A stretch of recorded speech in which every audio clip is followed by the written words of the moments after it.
Ever feel like you're just getting the tip of the iceberg with what's happening in Canada? Like there's this whole other layer, this kind of tug of war going on behind the scenes. And it involves countries, foreign powers you might not even suspect, right?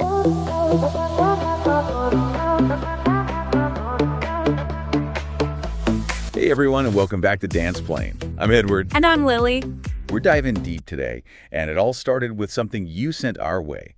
A really interesting collection of info all about foreign interference and even spying happening right here in Canada. Yeah, it's a pretty substantial stack of material you gave us, and it paints this picture kind of fascinating, sometimes kind of unnerving too, right? Exactly, yeah. We're going to break down all this evidence of different countries trying to, I guess, pull strings in Canadian politics, and honestly, some of the players might surprise you.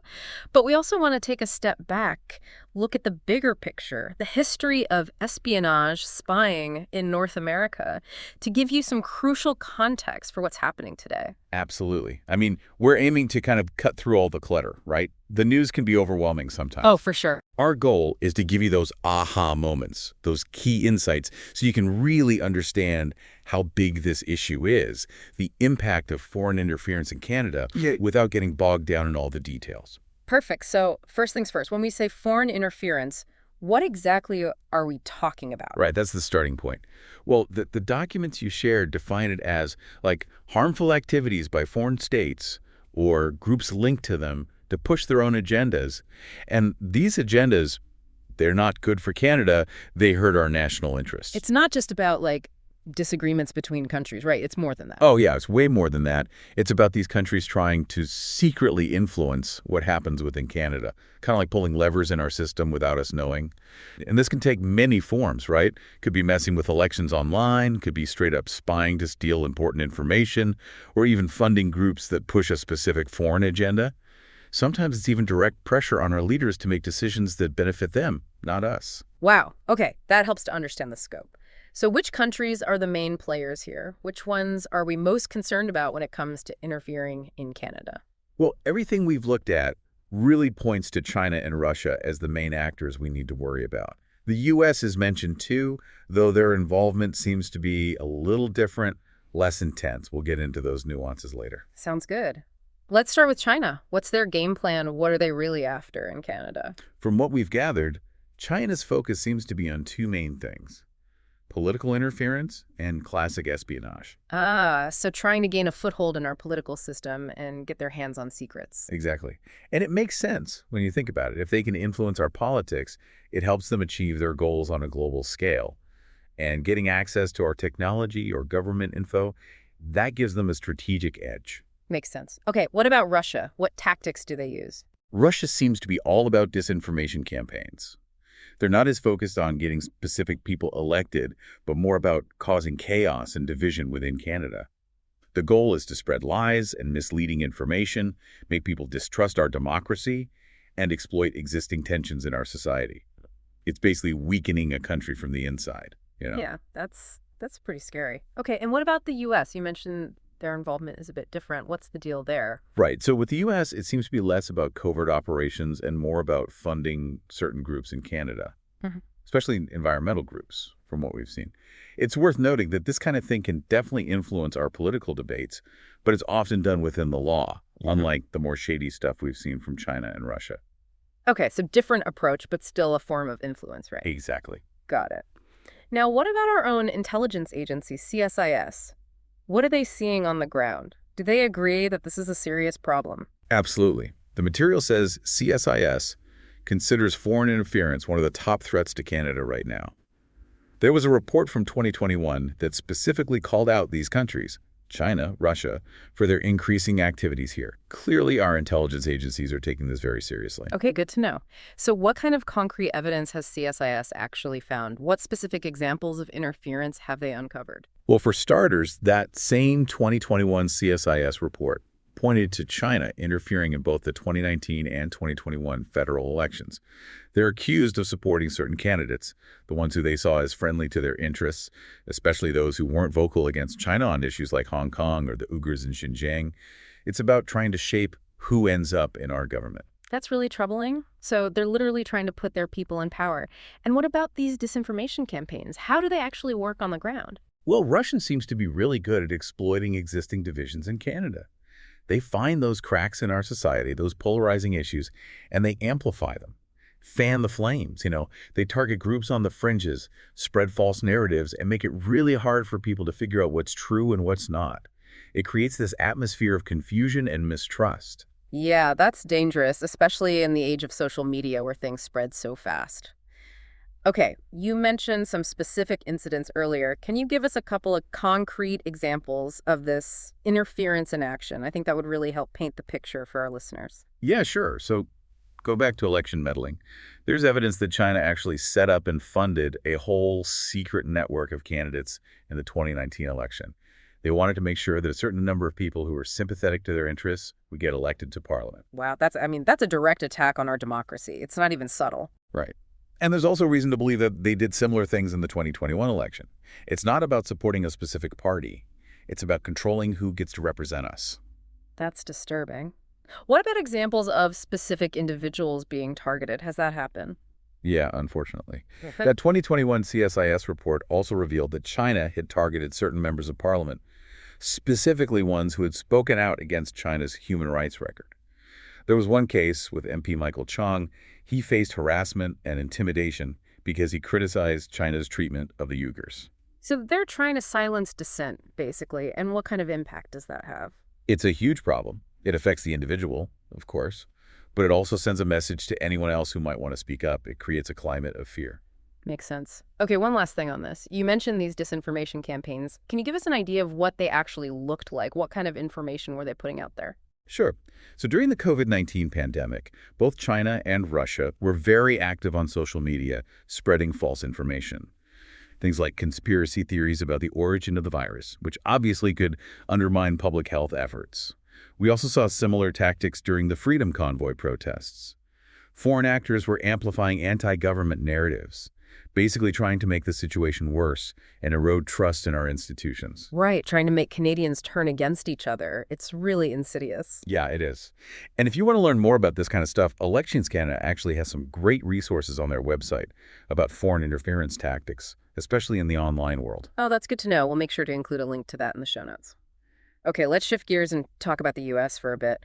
You mentioned they're involved in a different way, mostly through funding special interest groups, right? This feels like a more indirect kind of influence. It is. The focus here is on money coming from U.S.-based foundations and organizations, going to Canadian groups, particularly environmental ones. And these groups then use that money to advocate for specific policies here in Canada. Can you give us some concrete examples of this? Yeah, sure. One that comes up a lot is the Tides Foundation. They're based in the U.S., and there are reports that they gave almost $700,000 to 8 different Canadian organizations that were registered as third parties during the 2015 election. Basically, the idea is that this money was meant to influence how people voted on environmental issues. That's a pretty hefty sum of money crossing the border. Were there other examples like this? Oh yeah, definitely. There's research from 2010 by Vivian Krause. She found that the Tides Foundation had reportedly given a much larger amount, like $15 million, to 36 different Canadian groups, all to fight against oil pipeline projects coming from the Alberta oil sands. Yeah. That kind of financial backing can have a huge impact, giving certain groups a much louder voice in the debate. And that can definitely influence policy decisions. Exactly. And it's not just the Tides Foundation. There are other U.S. foundations, like the Rockefeller Brothers Fund, that have given a lot of money to Canadian environmental organizations, shaping public opinion and influencing policy discussions on things like energy and infrastructure development. Right. So even though it's not as direct as the Chinese or Russian interference, it's still significant, right? Oh, yeah, for sure. It's important to point out, though, that this kind of funding is often completely legal in Canada, right? It's not like a secret operation like what we were talking about with China and Russia. Right. That's a crucial distinction. A lot of this funding is done within the existing laws of Canada. But when you see that much money coming from outside our borders, going to groups that are advocating for specific policies, it does raise some questions, right? Definitely. I mean, how much is it affecting our sovereignty? Are we making decisions based on what's best for Canada or what's best for these foreign funders? Exactly. And take the example of opposition to Canadian oil pipelines. That could potentially benefit the U.S. energy sector, right? So suddenly, our policymakers are facing pressure on trade and energy issues that might not be coming from within Canada. Mm. It muddies the waters. For sure. And it can lead to this erosion of trust. People start wondering, are we really in control of our own destiny? Exactly. Mm. It can feel like Canadian policies are getting more and more aligned with the goals of these foreign entities, maybe even at the expense of what Canadians actually want or need. Yeah, that's a big concern. Okay, so this all feels very contemporary, but the material you shared also delves into the historical context of espionage and interference. Let's take a step back in time. What was happening in North America before World War II? Well, even back in the colonial days, you had intelligence operations going on. British intelligence was particularly active, especially during conflicts like the American Revolution. And later, during the American Civil War, both sides, the Union and the Confederacy, were engaged in espionage, and sometimes these activities even spilled over into what's now Canada. So even back then, you had this cross-border intelligence game going on. Absolutely. And then, of course, World War II really ramped things up. That's when Canada's own intelligence capabilities really came into their own. Right, because that's when they established the examination unit in 1941, right? Exactly. And that unit became crucial for breaking codes and gathering signals intelligence. They worked very closely with their counterparts in the US and the UK, forging those intelligence partnerships that are still so important today. And of course, many brave Canadians volunteered for the British Central Operations Executive, the SOE, and played vital roles in supporting resistance movements against the Nazis in Europe. Wow, so Canada was right in the thick of it. And then, of course, came the Cold War, which is often seen as the golden age of spying, right? What's happening in Canada during that time? Yeah, the Cold War was a very intense period for espionage. And for Canada, it really kicked off with the Guzenko affair in 1945.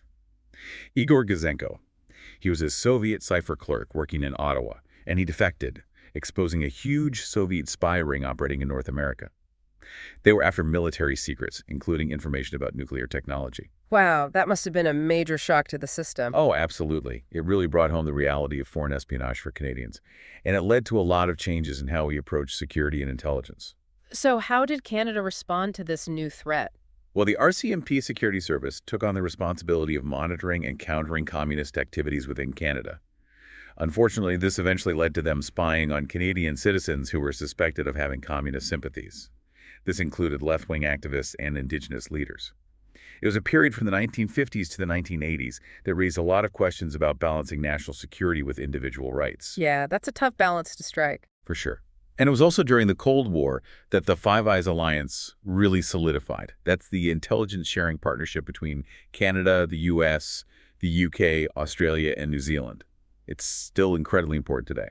Right, so even though the Cold War is over, the need for intelligence sharing hasn't gone away. So how did things evolve after the collapse of the Soviet Union? Did espionage just kind of fade away? Not at all. The threats changed, though. In 1984, Canada created CSIS, a civilian intelligence agency specifically focused on security intelligence. They took over that role from the RCMP. And our Signals Intelligence Agency, the CSE, they continued their work gathering intelligence from around the world. Interestingly, in the 1990s, there were even reports that they had been spying on allies for economic reasons. Wait, spying on our friends? Yeah, it caused quite a stir at the time. It just goes to show that national interests can sometimes clash, even among allies, and intelligence agencies can be used to gain an advantage, not just to protect against threats. That's kind of a mind-blowing concept. So we've seen this shift towards economic espionage. Can you talk a little bit more about that? Yeah, in the post-Cold War era, stealing economic and technological secrets has become a big focus.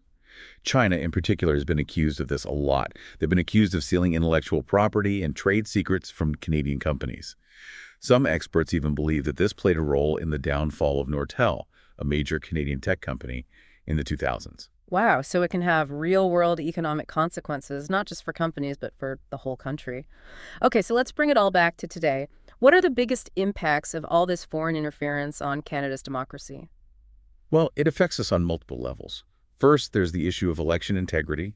We talked about China allegedly supporting specific candidates in our elections. That can directly affect the results, leading to a parliament that doesn't truly represent what Canadians voted for. And that undermines our democracy at its core. Yeah, it's a pretty fundamental attack on our system. Exactly. And then there's the impact on public trust. These disinformation campaigns, especially online, erode people's trust in the government, in the media, in each other. It makes it really hard to know what information is true and what's not. And that can make people feel cynical and disengaged from the democratic process. And finally, how can this interference actually affect the policies our government ends up making? Well, these foreign actors, they can use a variety of tactics, both overt and covert, to try and influence Canada's decisions on all sorts of issues. Things like trade deals, defense policy, human rights, environmental regulations. We saw an example of this with China's potential influence on Canada's stance on Hong Kong.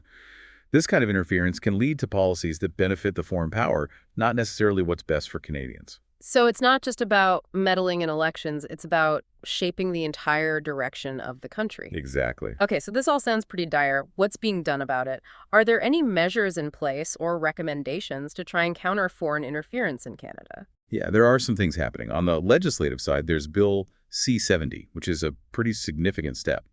It updates the Security of Information Act and creates a registry for foreign agents.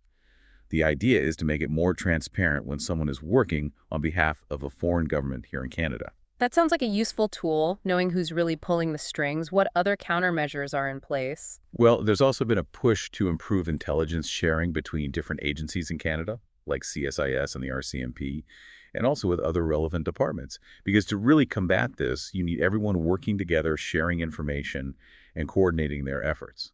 And then there's the public education piece. Elections Canada, for example, has launched campaigns in multiple languages to teach people about disinformation and how foreign actors try to manipulate public opinion. The more people know about these tactics, the better equipped they are to resist them. Makes sense.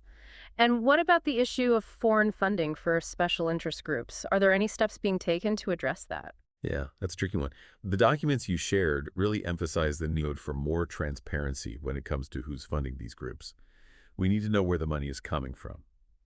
The Tides Foundation example shows how foreign money could potentially be used to circumvent our election financing rules and have an outsized influence on our politics and policies. Strengthening the regulations around financial transparency for these groups is definitely something that needs to be discussed. So, as you can see from all of this, foreign interference is not a new problem for Canada, but it's definitely evolving, getting more sophisticated, and it's coming from multiple directions. Whether it's direct attempts to sway elections or more subtle influence through funding, it's a complex issue, but it's one that has very real consequences for our democracy. Yeah, it's kind of eye-opening when you really start digging into it. It makes you wonder how much of what we see and hear in the news, online, even just in everyday conversations, how much of that has been shaped or maybe even manipulated by these outside forces. It's a question we're thinking about, a question we should all be asking ourselves as we navigate this world of information overload. If you found this deep dive valuable and want to explore more topics like this, don't forget to subscribe to Dansplain.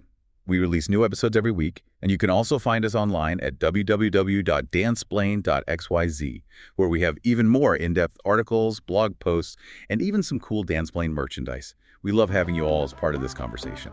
Thanks for diving deep with us on Dansplain.